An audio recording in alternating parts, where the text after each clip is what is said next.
World Benchmarking Alliance tweeting as we go, so just so you're all aware of that.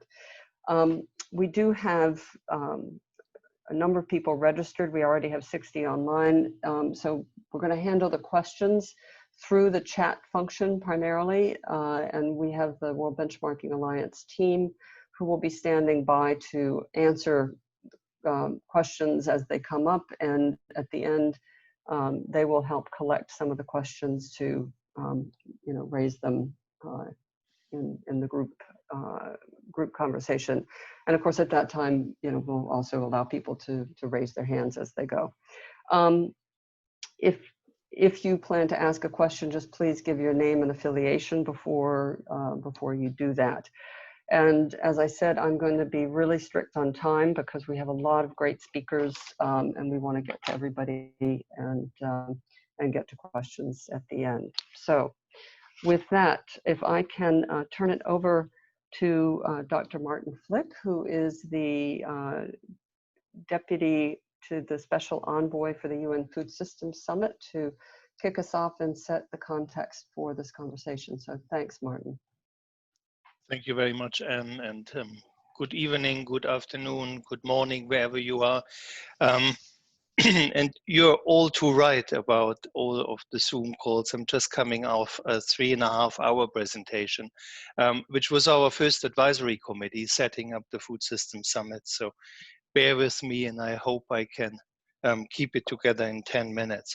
So you asked me to kick off by saying where we are. Well, obviously, we are not in a good place, and the current COVID crisis has exposed that to a degree that we wouldn't have thought possible months ago.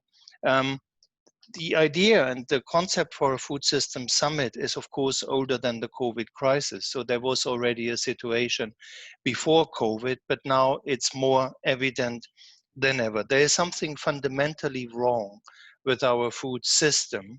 And I would basically say it can be encompassed in the saying that we don't account for what needs to be accounted for.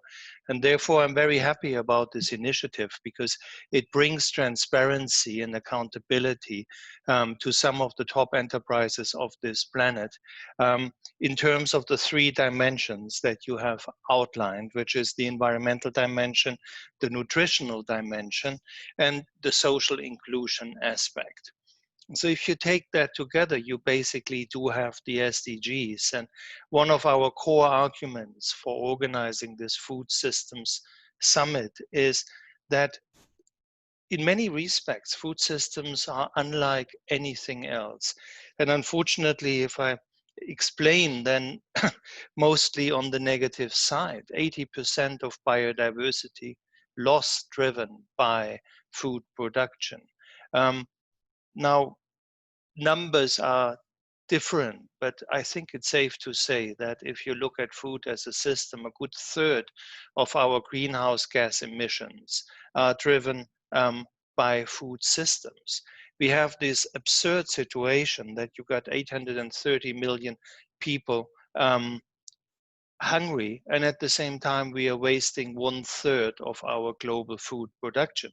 And it gets even more absurd than that, because 80% of those who are going to bed hungry are actually food producers. On the other hand, it's still 70% of the world's food being produced by smallholder farmers. And when a crisis like COVID hits, you suddenly become aware of what is normally invisible to most of the consumers, which is their supply chains, where their food is actually coming from. And suddenly your neighborhood shop, your local market, still able to provide you with a variety of good and nutritious food, becomes more valued than ever. In preparing for the Food Systems Summit, we've been really thinking of how can we drill down what needs to happen in the food systems to trigger systemic change to a handful of action tracks. And let me just briefly say what they are. The first one is ensuring access to safe and nutritious food for everybody. And that certainly very much resonates with SDG 2 but also adds the nutritional dimension to that. For that, we need people to change to sustainable consumption pattern. And I think the benchmarking initiative adds to the transparency that people do understand that their choices of food and diets actually matter, maybe more than most of the other individual actions you can think of. The third action track is boosting nature positive production. And, you know, nature positive production is really more than sustainability. We've been talking about sustainability for decades, but sustainability came out as a concept in the late 80s on the UN level with the Brundtland Commission, when the general feeling was we have to stop further depleting our natural resources and we have to keep it sustainable. We are 30 years ahead now, 40 years ahead almost. And at that point, we have crossed so many red lines and destroyed ecosystems, destroyed natural habitat, that it's not a coincidence that we are coming together with the UN Decade of Landscape Restoration, because we believe that food production can not only be less harmful, it can actually be actively turning degraded ecosystems and land that is not fit for agricultural use back into arable land. Then advancing equitable livelihoods, and this is all, you know, I'm very happy that you put this social inclusion element in your lens, because it's really about the people who are working all the way down in the food system, who are having the least share in the value creation in the food system, and that has to change, and the methodology is there. And then lastly, it's building resilience. And it's not only resilience, of course, against the pandemic, because this is just what is our current reality. But we were discussing in the advisory committee just a while ago, very much around this fifth working track. And there was also an understanding that while we are preparing in a worldwide engagement process to have this conversation with all stakeholders, we can foresee, even without a crystal ball, that the next 12 months will be characterized by news on the pandemic, by more climate-related disasters, by more impacts happening, and the question of a resilient food system will become more and more really a question of life and death for many of the most vulnerable communities on this planet. So if you take these 5 action tracks together, here it is your global benchmark, here it is what needs to be achieved. And, you know, if with your initiative, we can break that down to actionable points for the enterprises to really adjust their acting to it.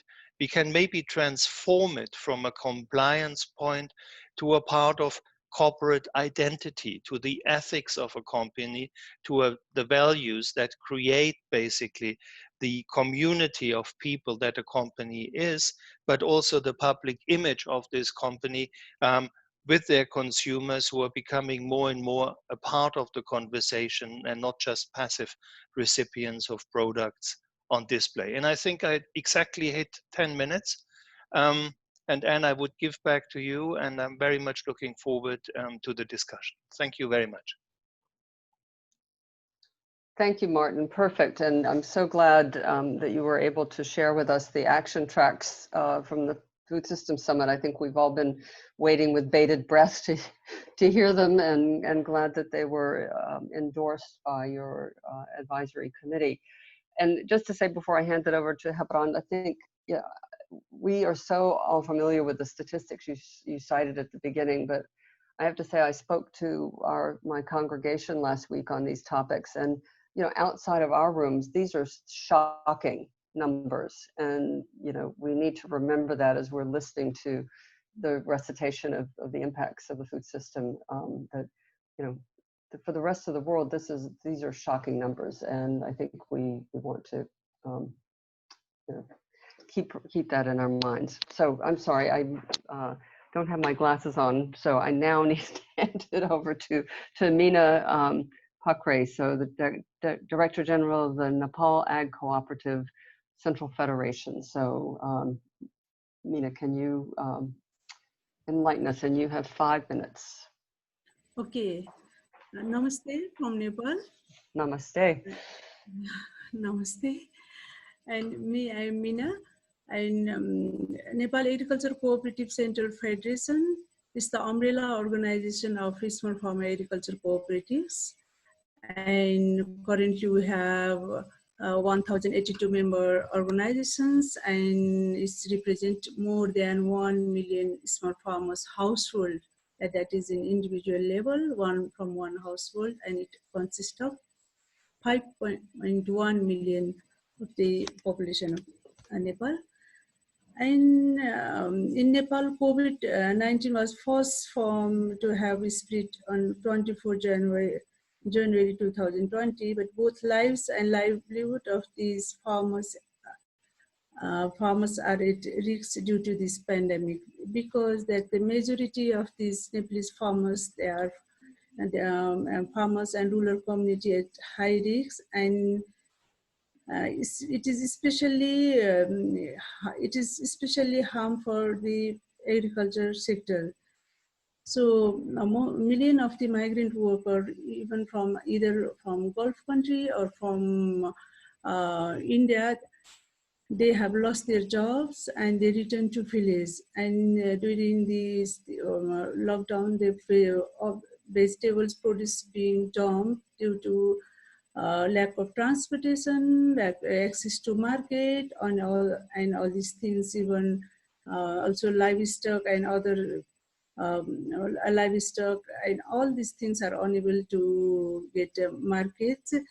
And now the agriculture, this is the situation due to this COVID pandemic.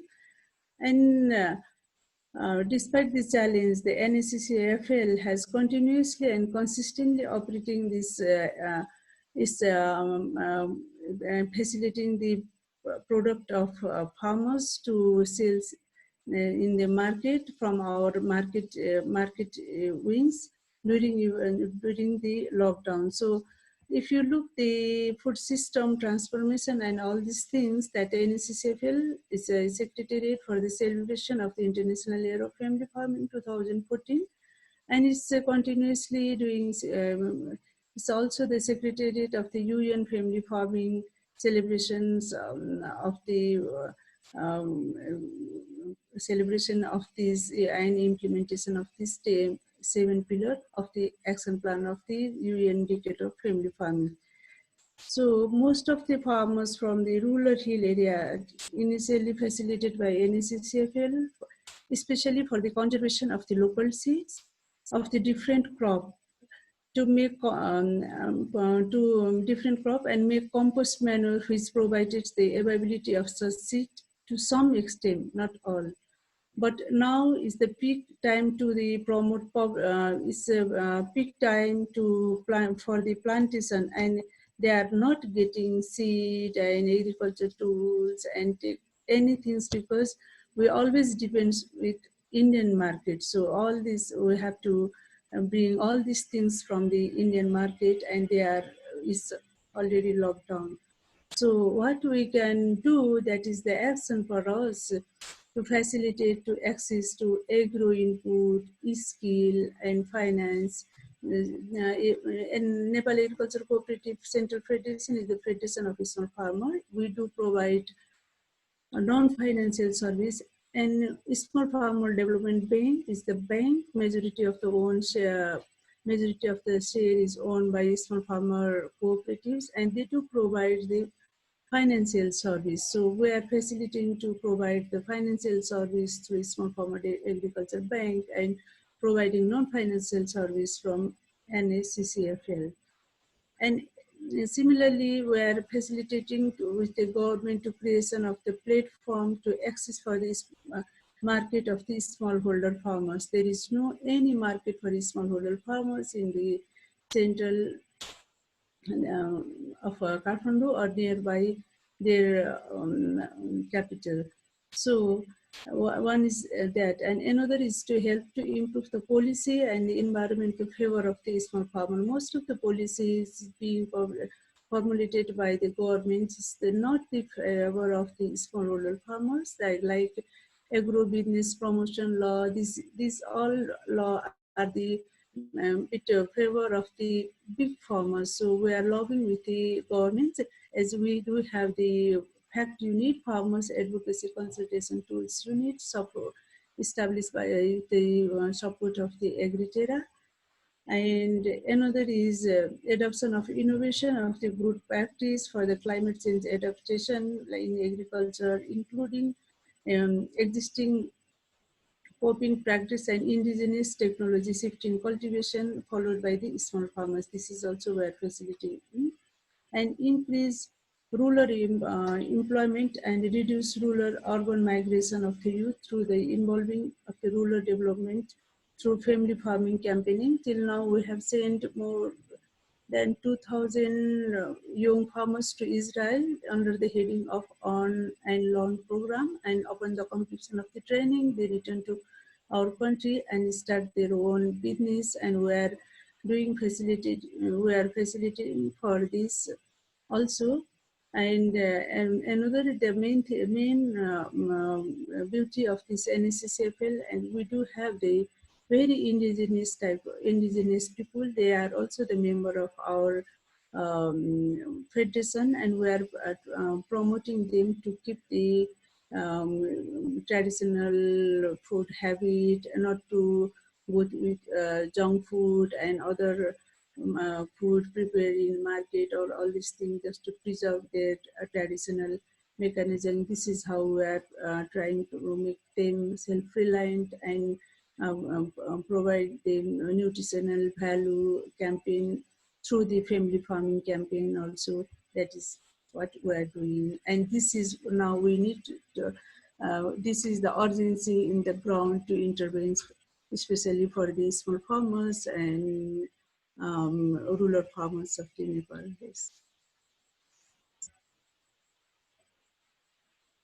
Thank you so much. What a mighty piece of work you all are doing, and I think really illustrates the cross-cutting challenges that the farmers and local people are enduring during this crisis, and the role that the farmers organizations and cooperatives are playing in trying to help and ameliorate those issues. So thank you so much for bringing us down to the reality on the ground.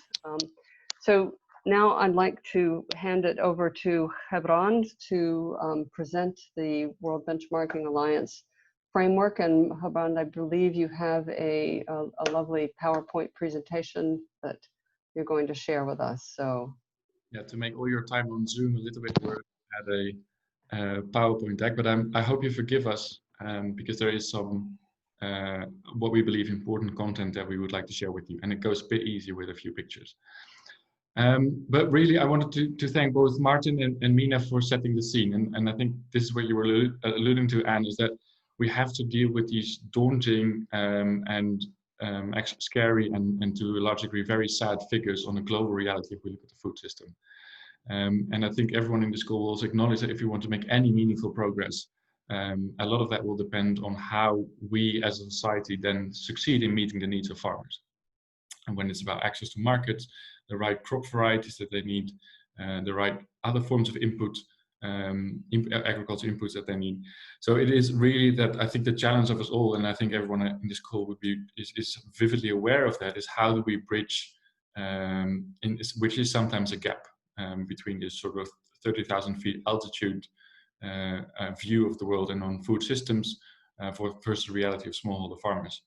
Now, in that sort of in between that is a space that is for a large degree dominated by companies, and this is of course and these companies again operate in the system, but if we want to sort of bridge this gap, then we need to see action from the companies, and this is where the benchmark comes in. And before we go sort of a bit deeper into the actual framework and the food systems work, just 2 slides on the World Benchmarking Alliance.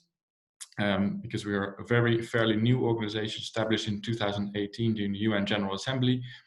with the basic assumption that if we want to make progress on the SDGs, we're going to need the private sector to play its part. And while we can identify leaders and companies advocating and charging ahead in every sector, that's not enough. We're going to need industries to get behind this agenda. And we believe that there's a lot that needs to be done in terms of we'll hear later on from the European Commission in terms of what regulators need to do. There's a lot that we as citizens can perhaps play, but it also means that we need to create some form of an accountability mechanism that on the one hand outlines what is expected from companies. So it's what Martin talks about, but when we talk about these work streams, how do we translate them into sort of the actual metrics that companies can act upon? Because this is the type of clarity that we need to provide to companies if we want them to make real progress. But if we do that, if we are successful in laying out that roadmap, then and we can measure companies and we can measure where they stand in terms of their progress, this ultimately also creates this mechanism of accountability that we need. And accountability really is a collective effort here, because sometimes it will even be companies holding each other accountable.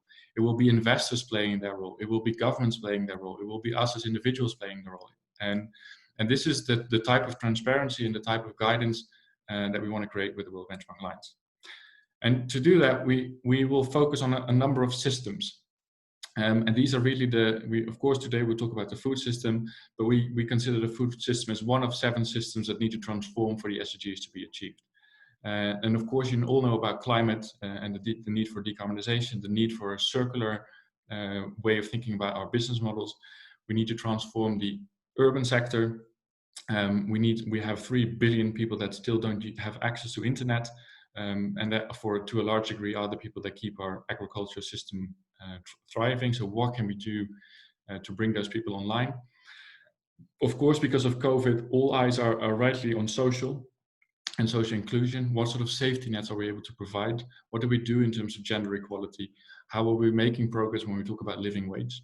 And the last system I talk about very briefly is, of course, the need for the financial system in itself to change. And so Martin, I think, mentioned at the beginning is that we're probably not accounting for the right things. There are a lot of things that go unaccounted for. And a lot of that takes place is a lot of what we can count is limited to what the financial system recognizes. So there's a real need to change all of these things into metrics and in a way that makes the financial industry also understand how it can be a good steward of these systems. But for that, the financial system in itself will need to change. So one of the rankings that we'll produce is going to focus on the world's largest 400 financial institutions. But now back to the food system, because that's what we're all here about, and that's more than enough for 10 minutes. So we have been looking at at a full value chain approach and really breaking down the food system in these different segments and looking at what are the most influential companies across the value chain. So we've identified globally 350 companies that represent about half of global revenues in food and agriculture. I think it's about 2.5 trillion. They are, of course, they do not represent the millions of SMEs that we have. But they are such a large chunk of our economy. They're linking millions of farmers to billions of consumers, and we need to see progress from these companies on this agenda. They sit across the globe. You'll find them in Japan, in other parts of Asia, in Africa, in Latin America, in Europe, and the US. So we're really talking about a global set of companies that truly sits across the entire value chain. And of course, the full list of companies, including initial profiles of these companies, can be found on our website. The next slide starts to talk a little bit about on sort of a high level, the outlines of this framework. And this framework really starts to build on, because of course, none of these 3 elements will be a surprise to you. So it's really, how do we start to build on some of the existing international norms and standards when it comes to social inclusion? When we talk about human rights, when we talk about ILO conventions. But it also means that we need to build, when it comes to the environment and nutrition, in terms of best available science. How do we then, and the same is true for nutrition. So this is where it's not up to the World Benchmark Alliance to determine the metrics and the standards, but really build on the existing and best science and societal expectations. And in building this framework, we've been fortunate to work with a lot of our allies, but I would like to highlight the Food Foundation, which is an initiative by the Barilla Foundation Center, and the Sustainable Development Solutions Network, as well as the Columbia Center for Sustainable Investment, as well as the University of Siena, that really helped in putting this framework together.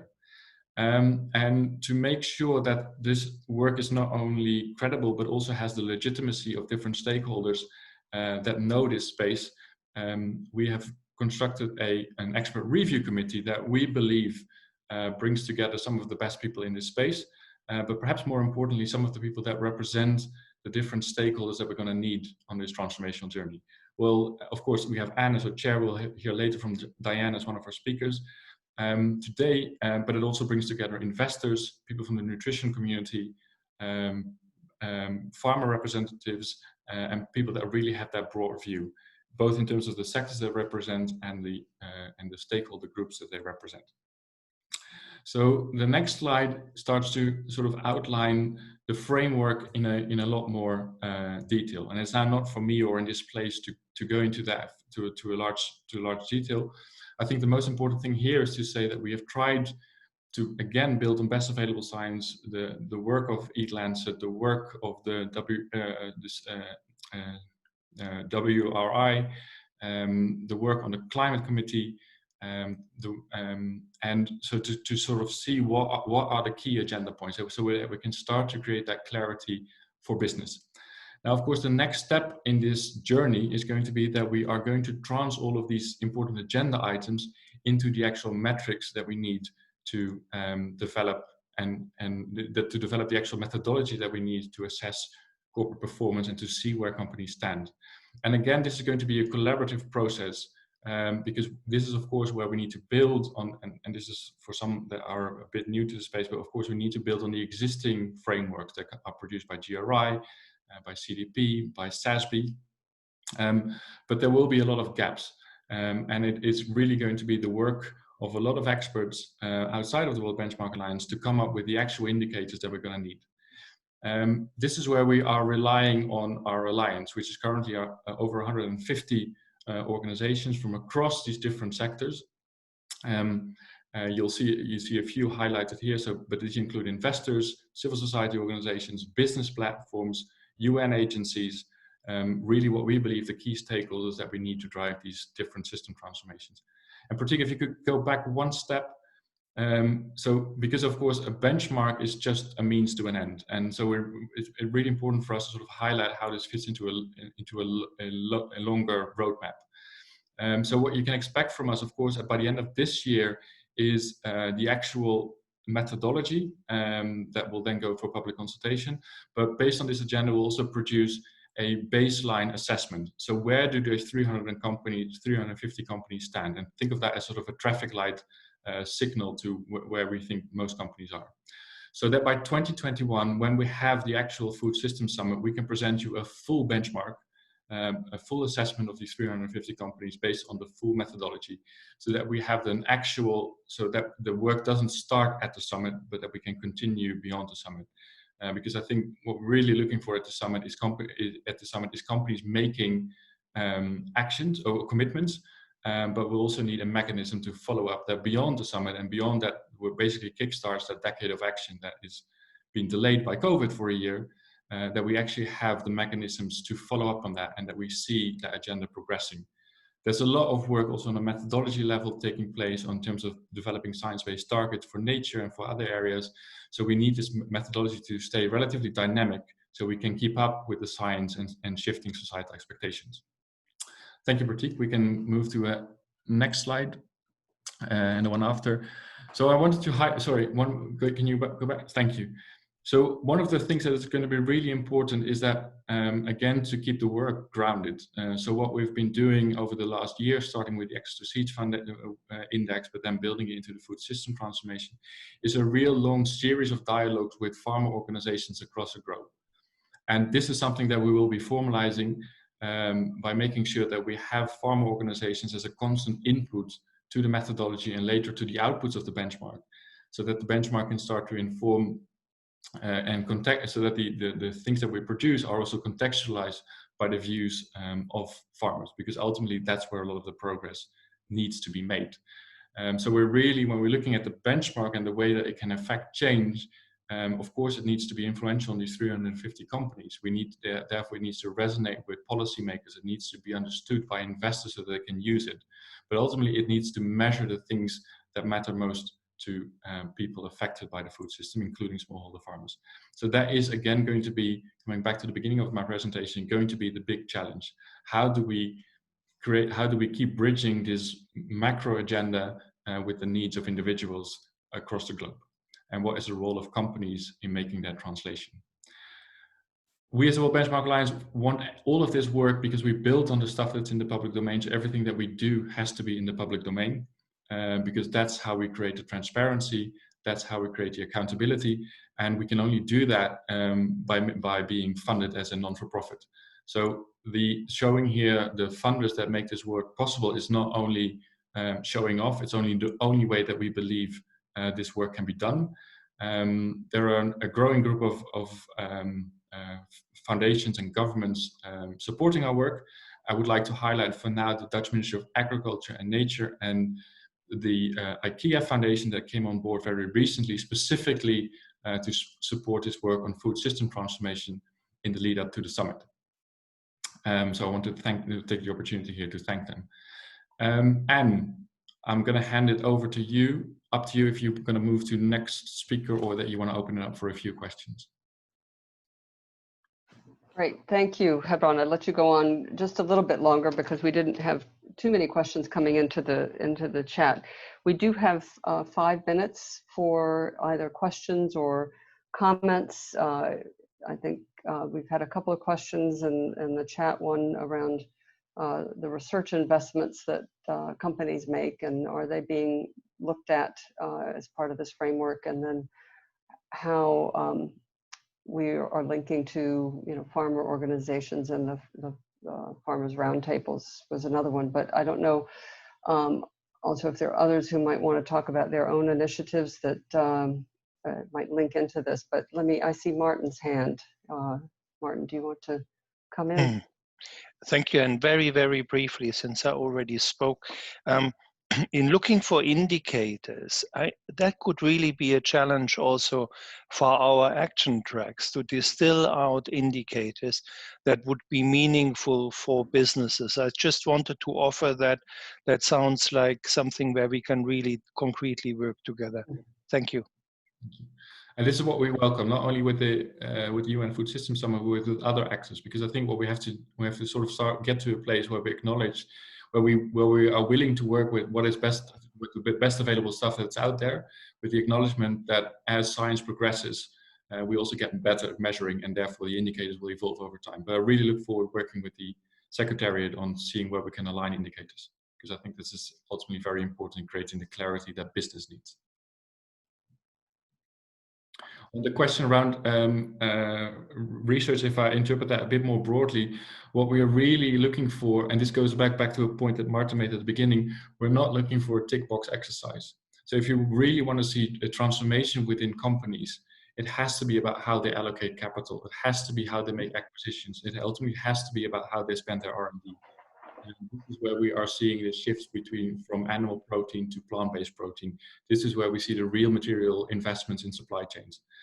So I don't know the exact question, but I hope this answer sort of echoes that this is ultimately the data that we're looking for. There's also been a question, so there's a question about the farmer roundtables, but there's also come a question about the role of WBA or others in helping companies to translate their scores then into the kinds of actions they need to do to really deliver.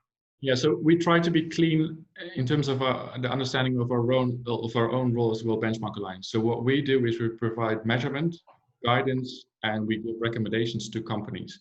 But we don't want to wear a double hat where we then also the ones going to be advising companies, because that's quite often quite annoying, and it's also it could hurt our independence. But this is again something where the alliance comes in. So let me highlight one quick example from the seafood industry, which is an area that we have a specific focus on, where it's actually another group of CBOS, which is a collective of seafood companies and NGOs that come together to learn, improve, quite in a similar way as companies within the World Business Council rally around the FRESH program. And this is really, I think, the places and the organizations that need to work with companies on the actual improvement and what needs to be done and on how does that need to take place. I don't think that should be the role of the World Benchmark Alliance. I think it's our role to hold up that mirror and to give advice on where companies need to improve.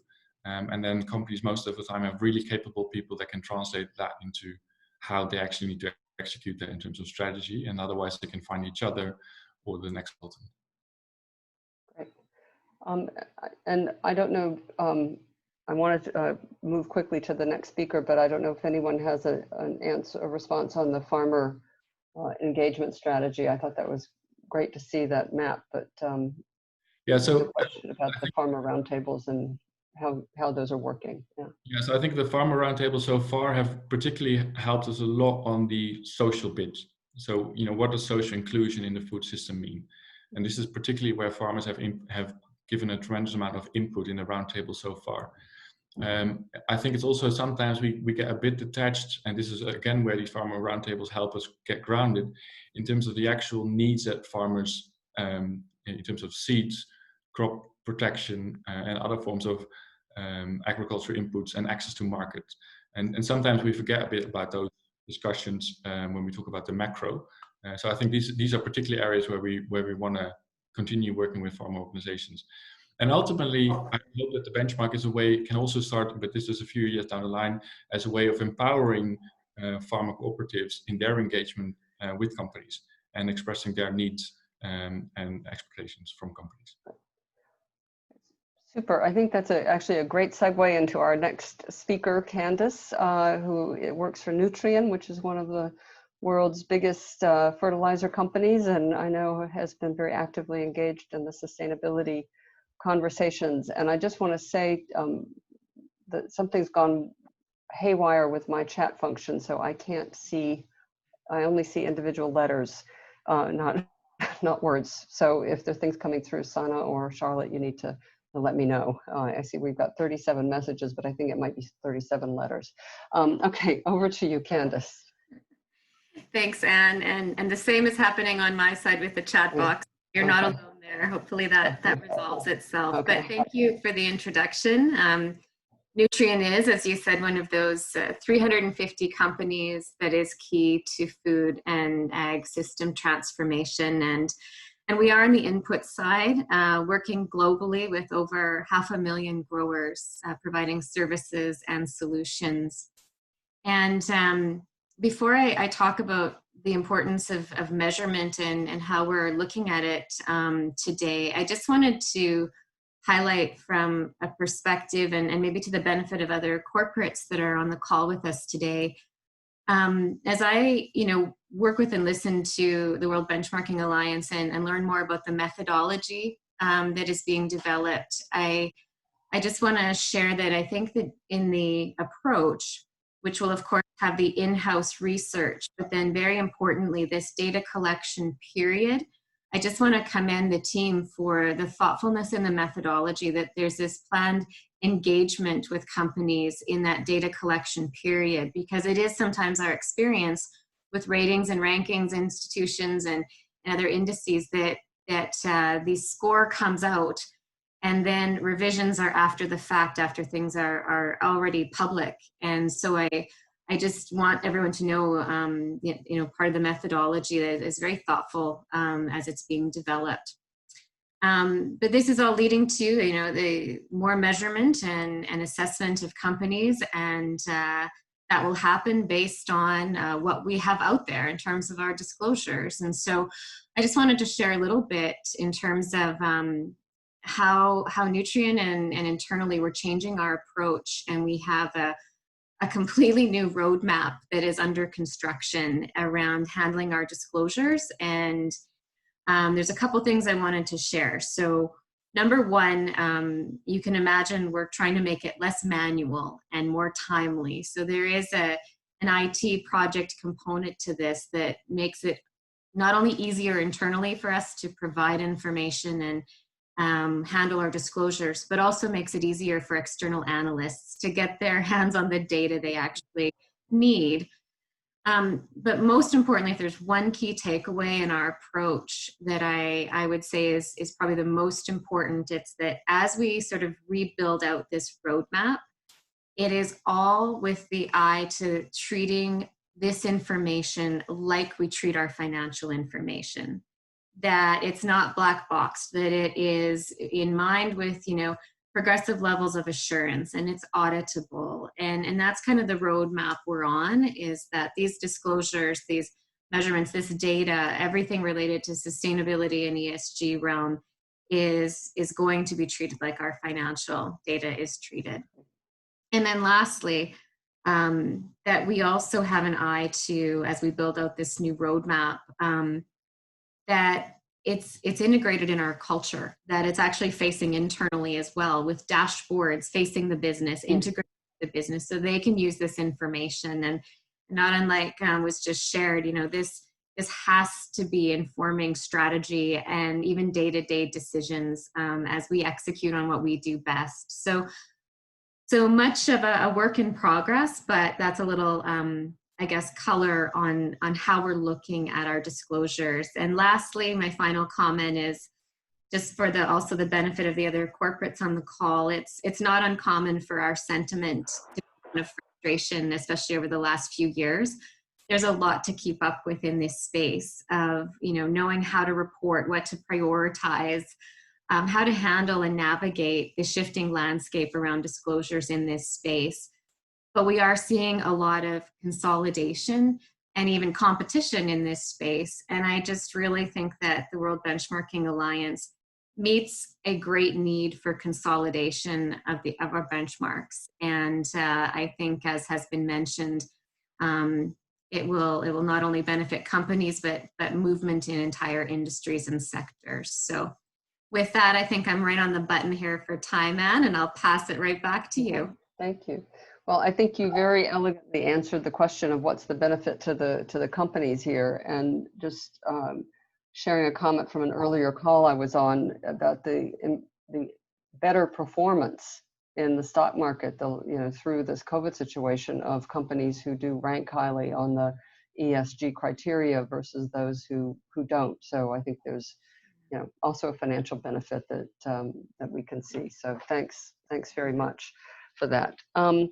Everybody's doing great at keeping time. This is really good. So I would like to hand it over to His Excellency Ishikahane Kimihiro, who is the permanent representative of the Mission of Japan to the UN.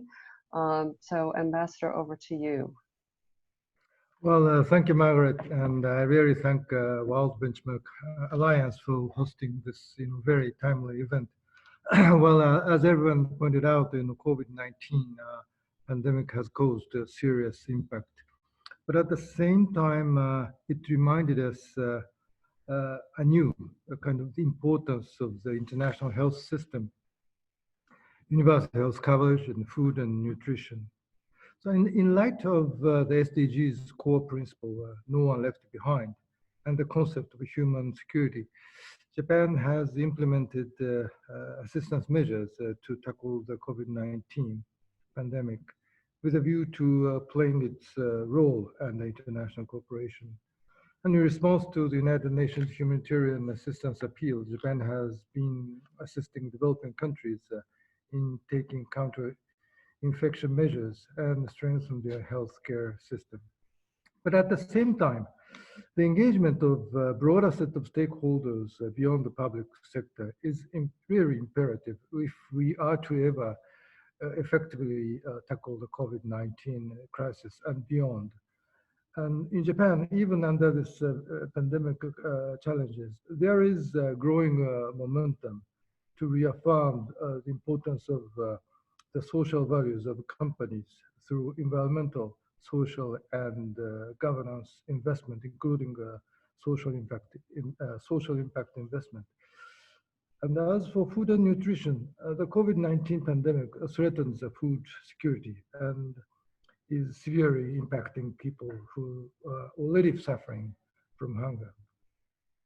And in coping with this challenge, the roles and actions of actors from a wide range of sectors, particularly the private sector, to build for sustainable and resilient food system in the post-COVID-19 world are becoming more and more important.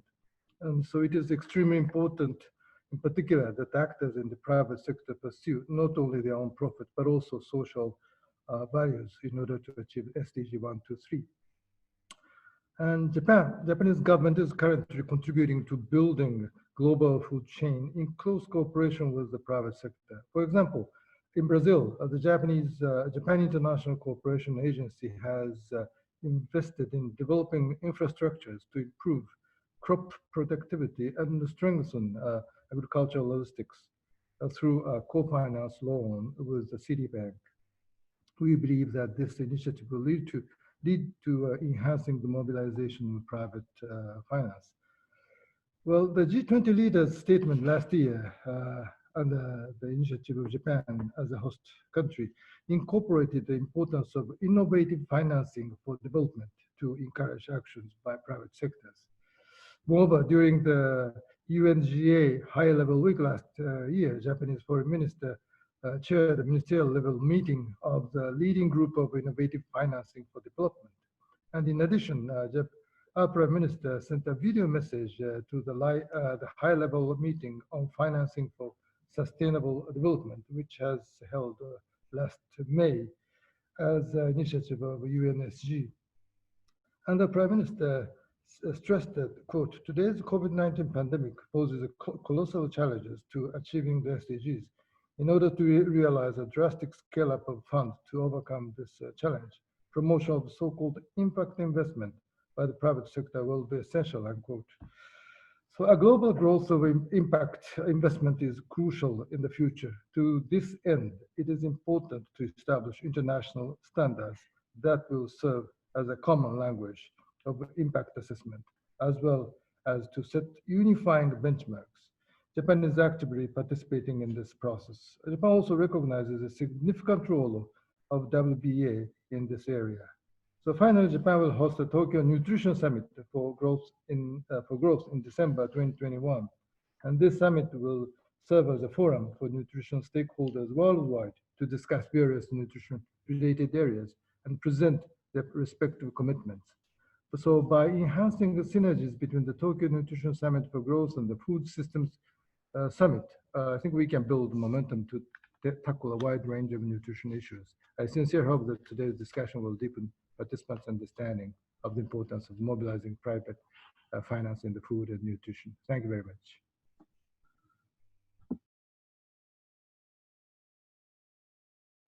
I think it's important to mention the Nutrition for Growth Summit because it's important to make that link between having a healthy population that can deliver economic growth and improve their own lives, but also improve the health of the economy. Gebrans, I don't want to put you on the spot, but I wonder, I wonder if you can talk a little bit about the finance piece, that outer circle, because I think the ambassador raised some great points about the importance of how we can drive investors to support businesses that are moving in the right direction. So if I can maybe kick that off with one question, then we can have some others from through the chat or through people waving hands. Thanks. So I think that if you talk about the finance gap, there's really two things. There's one is that we need new forms of finance that reach farmers, SMEs, and this is going to be a critical piece. I think the other, and this is where things like blended finance, and we'll see other instruments hopefully play their part. Hopefully we can do a lot more in terms of credit evaluation of farmers at scale so that access to finance really becomes a big thing. I think the other point, and sometimes this is forgotten, is that we have to look at the existing investments that are taking place in agriculture every day already by a lot of the companies that we talk about today. And there is, with these companies represent 2.5 trillion of revenues, and a lot of that is then reinvested in the food system. Now, some of that is aligned with the SDGs, but a lot of those investments are not aligned with the SDGs. And I think financial institutions, particularly banks and asset managers, and commanded by the asset owners, have a real role to play in engaging with those companies on how they invest and where they invest and under what conditions they make investments in their value chains and in their product development. I think these are sort of if we talk about the finance gap of the SDGs, we believe it's important to look at those two things. So one of the actual access to finance need of smallholder farmers, SMEs along the supply chain, and then the other, look at the existing investments that are made in agriculture, of course by governments, but also look at the private sector and what is the role of financial institutions as stewards of these companies in many cases, to make sure that those investments are aligned with the SDGs and the transformation that we need to see. And I think this is where we will see a lot more collective engagement from investors in the coming years with food and agriculture companies. Investors are now finally, I'm going to say, understanding climate change and what that takes and how they need to talk about climate change with companies. That understanding on a similar level is not there when we talk about the food system yet. And this is really the form of education and the form of capacity building that we need to see in the investment community if they want to play that role in the food system like they're now doing that in the climate space.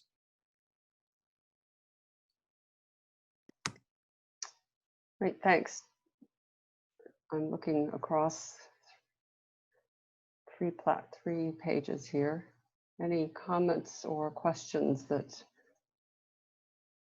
So I might, I see David Bennell on the line, and we were just having this conversation this morning about the Investment Partnership Network, which is part of the Just Rural Transition. I don't know, David, if you want to say anything about the investment piece, and then we'll hand it over in a second to Diane.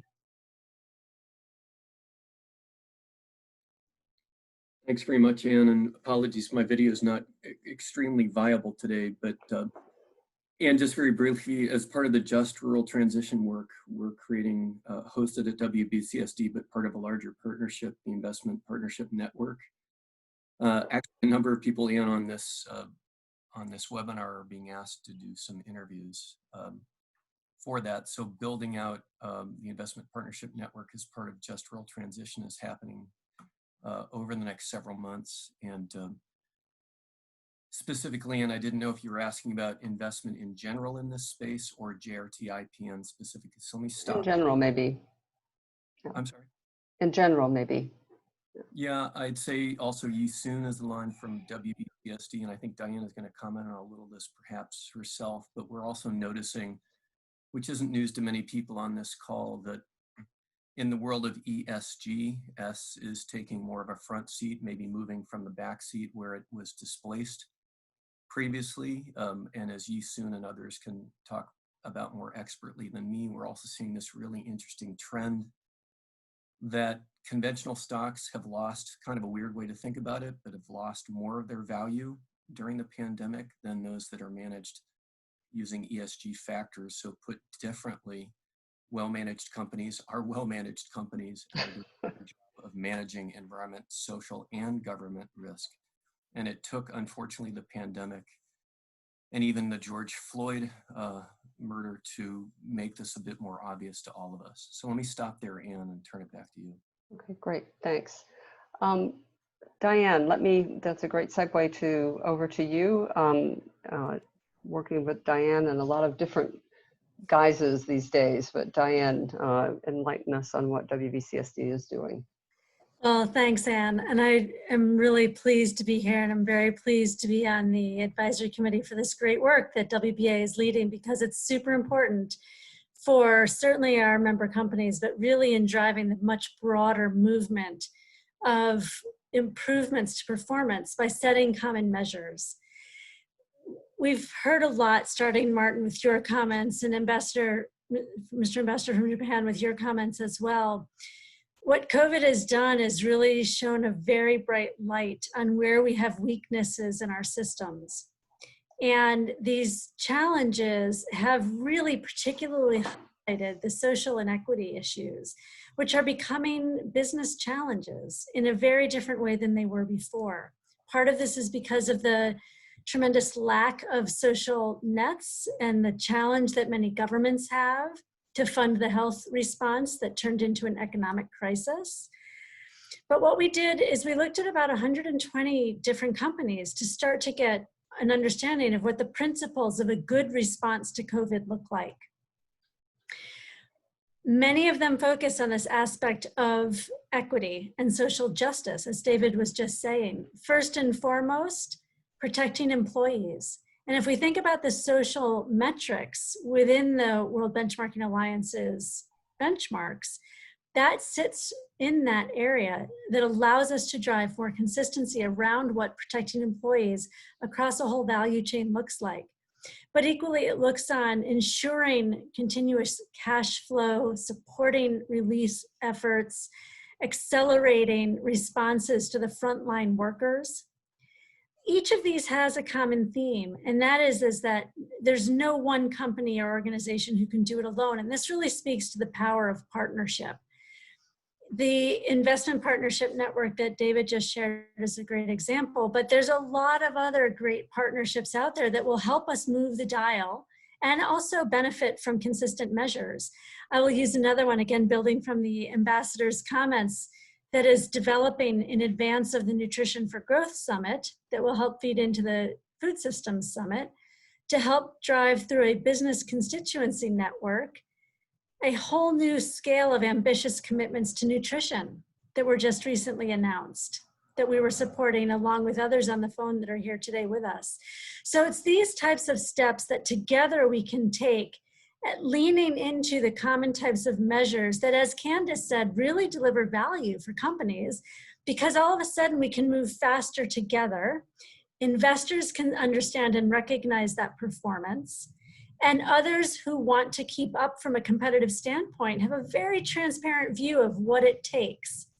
These are really important elements to drive forward the ambition and acceleration that we actually really need. And I'll close just by saying, I think, Candace, you did a great job responding to the questions on what's in it for business. And David, you touched on this aspect of financial performance for companies. But to be really specific, one of the things that we looked at was this year, in light of the huge challenges that we've faced, how WBCSD member companies, which is a subset for sure, but generally a group of leaders who are out willing to take some front-end risks to help drive transformation, how they performed compared to their peers, recognizing they're stronger in ESG measurement than perhaps many others. And year to date, as of June 26th, the member companies performed 18.2% higher than the S&P 500 index. So if we think about how these measures can really be put into place and how we start to see acceleration at scale and how that gets recognized, we see what the value is for this work, the partnership that it takes to get there, and having consistent measures in order to achieve it. And with that, Anne, I'll pass back over to you. Thank you. Thank you. And because of me, we've lost 5 minutes. So I'm going to hand it straight to Carla Montesi, who's the director of the European Commission's Directorate for International Cooperation and Development. So Carla, over to you.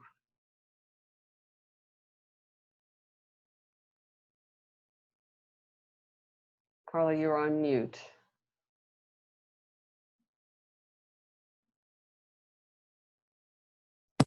Yep, there she goes. Okay, sorry. It's all right, go ahead.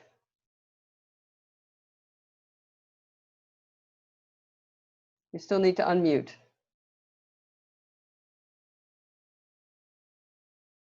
Let's see. There, okay. Okay.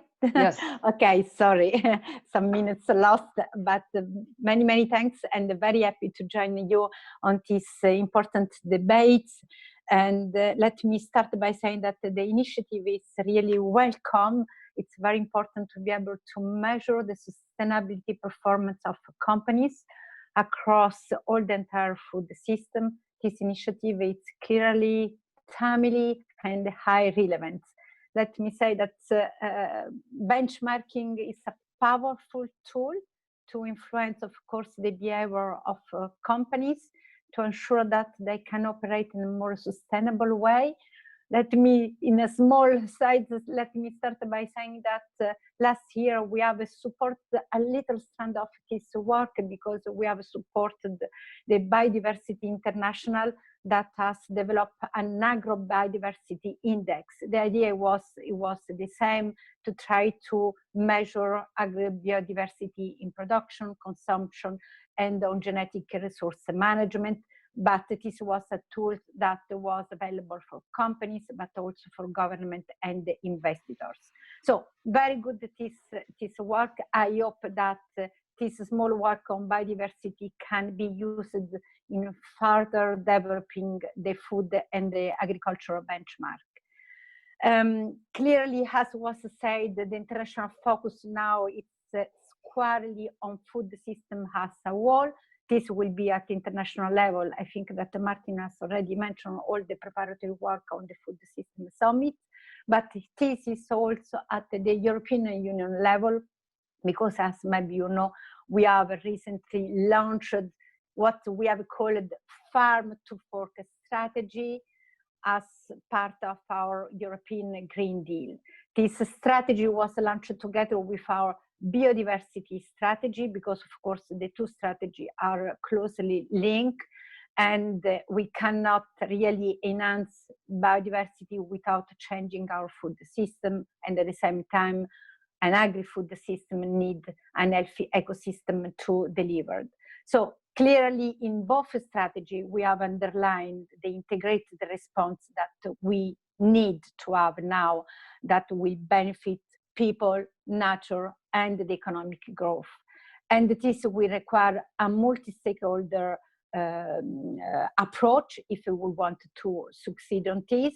And when we talk about the multi-stakeholder approach, of course, this implies a strong engagement by government, but also a strong engagement by the private sector, a private sector that will be able today and tomorrow in working in a sustainable way. When we look to the government, of course, the impact will be that we will have to succeed to have a stronger political engagement to all the international events that we will have. It was already mentioned, of course, the Food System Summit, but also the events on nutrition for growth, but also the CBD on biodiversity. So here we have at the international level, but of course, when we come to the operationalization of everything that we want to do about this sustainability, of course, we need the engagement from government, from NGOs, from civil society, but also from, once again, the private sector. I want just to give to you an example. We are working on the sustainability of a major agricultural value chain. I take the example of the cocoa, for example, for the cocoa value chain. If we want to try to combine effort to increase the income of small farmers that are key with the ambition to halt deforestation, to eliminate the child labor in the value chain, of course, we need a truly multi-stakeholder approach. We need to work with the farmer organization, but also with the NGOs, with government, and of course, with the private companies and that will work on this sector. So just to take a small example of one value chain where private sector already demonstrate that without working with a multi-stakeholder approach, it will not succeed. So let me say that to support what Martin was saying, we of course value highly the momentum that is being created by the Food System Summit.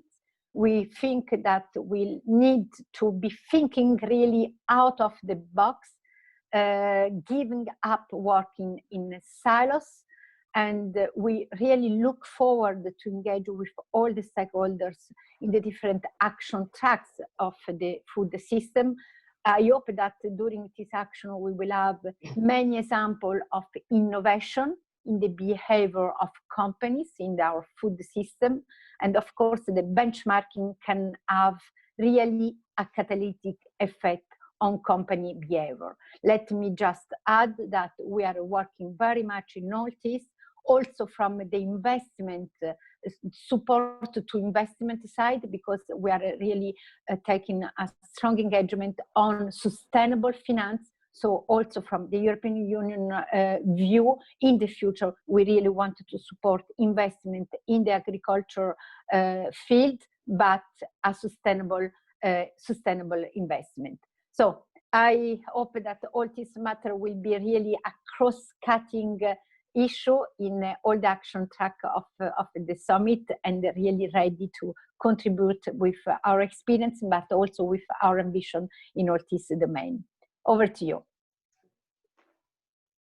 Thank you, Carla. It warms my heart as the former Director General of Biodiversity International, who came up with the Biodiversity Index, that you highlighted that. And I think we were very much inspired actually by the Access to Seeds index and how powerful that was. And I think, you know, parts of that Ag Biodiversity Index will get included in the overall benchmark. But I just want to say, and one of the things that is powerful about what you were talking about too is how important it is for governments to lay down the appropriate policy framework and the appropriate leadership to make companies you know, find ways to improve how they're investing and how they're behaving. And I think the EU's farm to fork strategy and the Green Deal, et cetera, really is shining a great light and showing the way on that. But so any questions or comments, or I think, you know, we have a lot of people on this call who are involved in, you know, other initiatives that could be linking in here.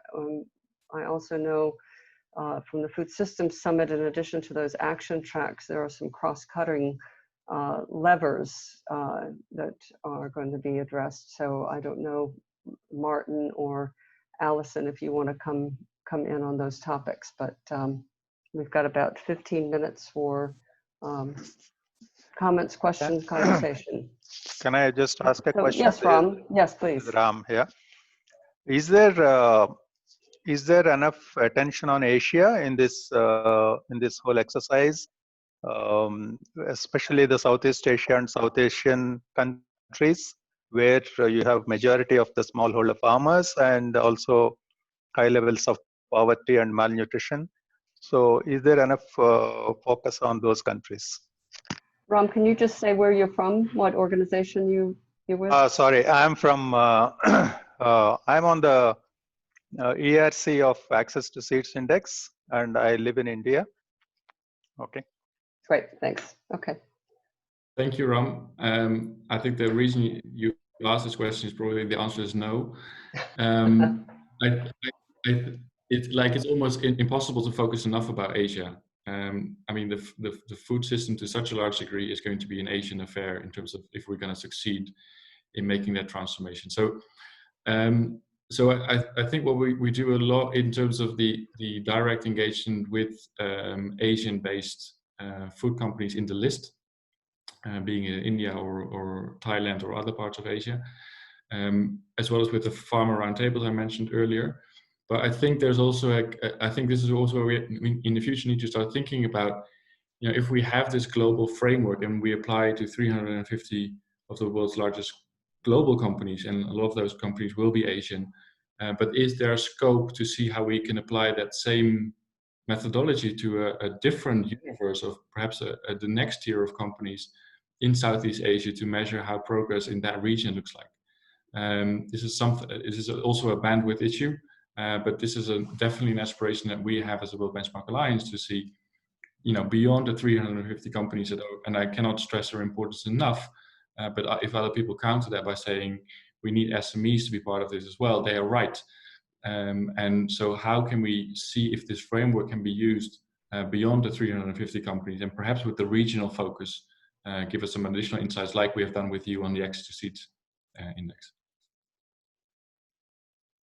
Yeah, I think that's been one of the most powerful things with the Access to Seeds Index is the ability to dig down into the regional, but also really to see the different business models, you know, in the companies that are operating in Africa or Asia from, you know, the business models that the global companies have, and some lessons, you know, that can go both ways on that. So do I see another hand? Martin, yes, please. Just to briefly comment, the question was not directed to the Food System Summit, but I'm answering it anyway, because Ram, part of what we are going to do is food systems dialogues in every single member states of the United Nations. And we want to go there 3 times over a period of 1 year to really trigger these conversations. And again, I see really potential for synergies with your farmers roundtables. It's a big issue and a big complicated things really to bring these silos together. And I forgot to mention early on with the action tracks that very much like the SDGs, these are indivisible and they belong together, and they will only work as a systemic change if we look at the full picture. And that would also translate to companies that you, as a company, I think, cannot pick just one of the indicators that you feel confident about, but it's the whole picture.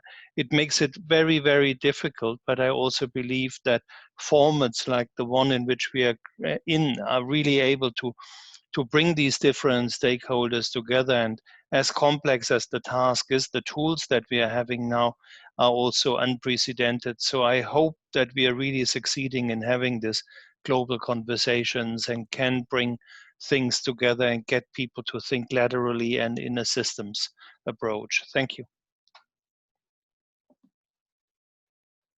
Thank you.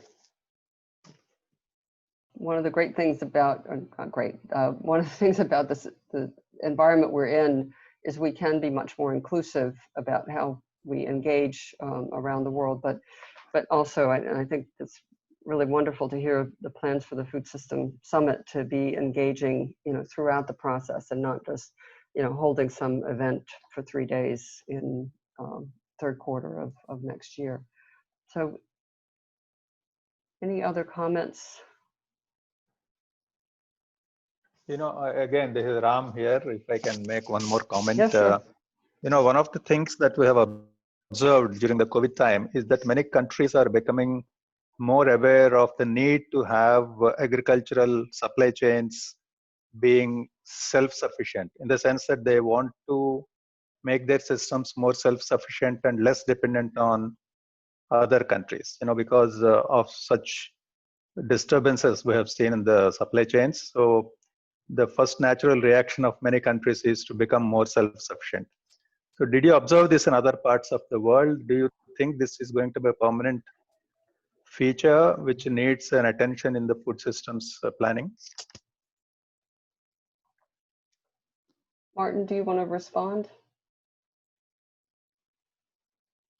I don't know whether I fully captured the question. If you could just repeat the last bit. So I was saying that since many countries have responded to COVID by trying to bring their food supply chains, food supply systems, agricultural supply systems in-house, within the country, and reduce their dependence on other countries because of the disturbances they have seen in the current COVID situation. Do you think this will become a permanent feature? Will it have to be taken into account in the planning of food systems that you are going to discuss at the summit? So I did understand correctly. I hope the question would be a different one, because this is really, really tricky.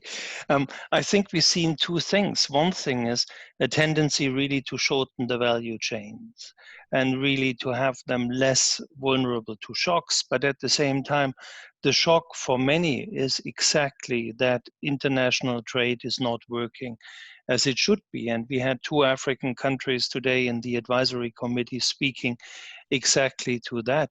So I don't want to jump ahead of our action tracks, but this is definitely something to be discussed in the framework of vulnerabilities. And it's, as I said, not only the vulnerability of the value chain in terms of food coming into your country, it's also the vulnerability of those who are dependent on the food export. And, I think there's a common interest from both sides to build this resilience. And quite often it's practical steps. It's, for example, improving the storage capacity.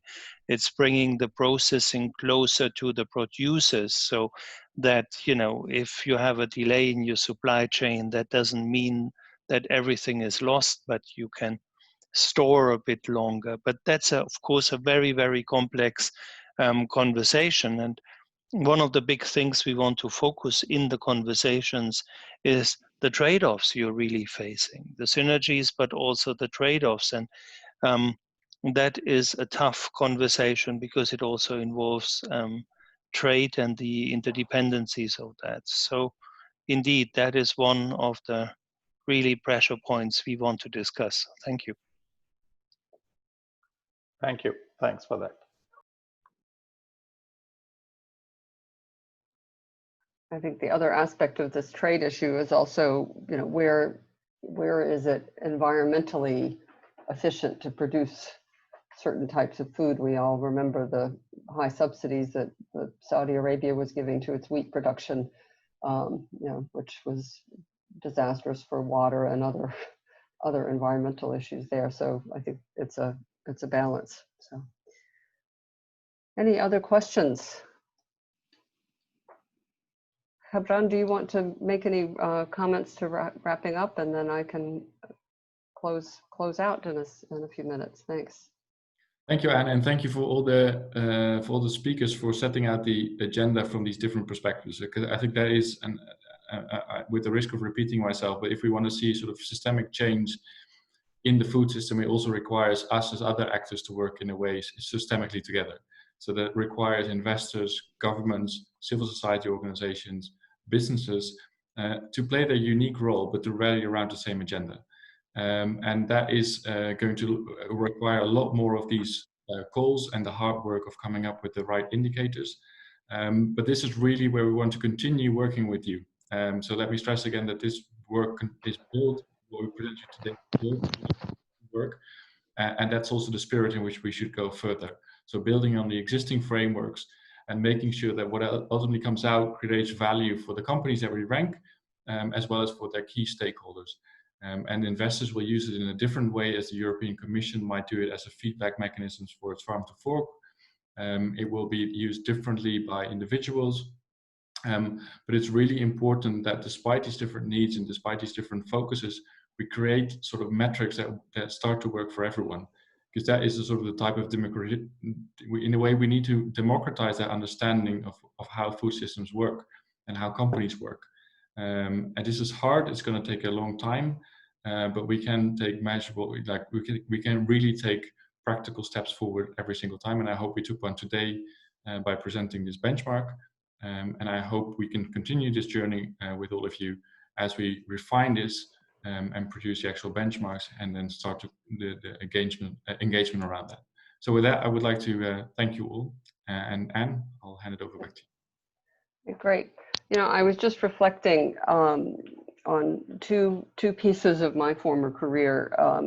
This was maybe 20 years ago. I was organizing a seminar actually in the Netherlands on trade and environment. And we had invited a leading, the CEO of a big environmental organization in the US to come speak. And we had some corporates, some of the big corporates whose names we all know.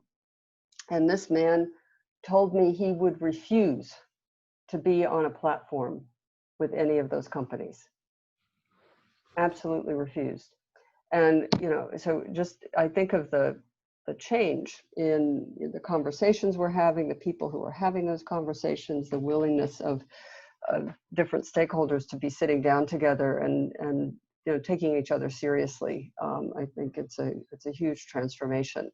And, you know, I don't know, the other comment I wanted to make is, for some of you don't know this, I worked for a private company for 10 years. And, you know, the CEO used to tell me, he always loved it when somebody came and asked him for corporate social responsibility money. He said, this is great, I'll write them a $50,000 check and, you know, hope they do good things with it.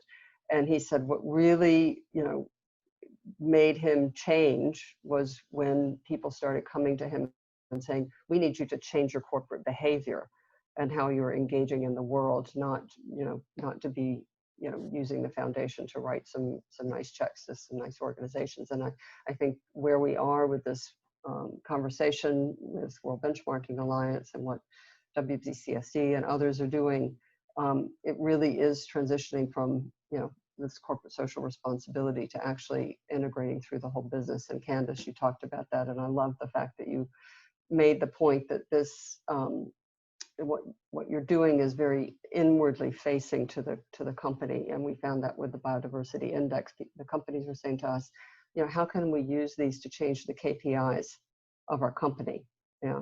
And I think that is really where it starts to change, where you internalize it in the values that the company has and the values that its employees have. So I think reflecting on a long career in this area, being in different seats, it's really heartening to see the change in the conversation, the change in who's around the table to be talking.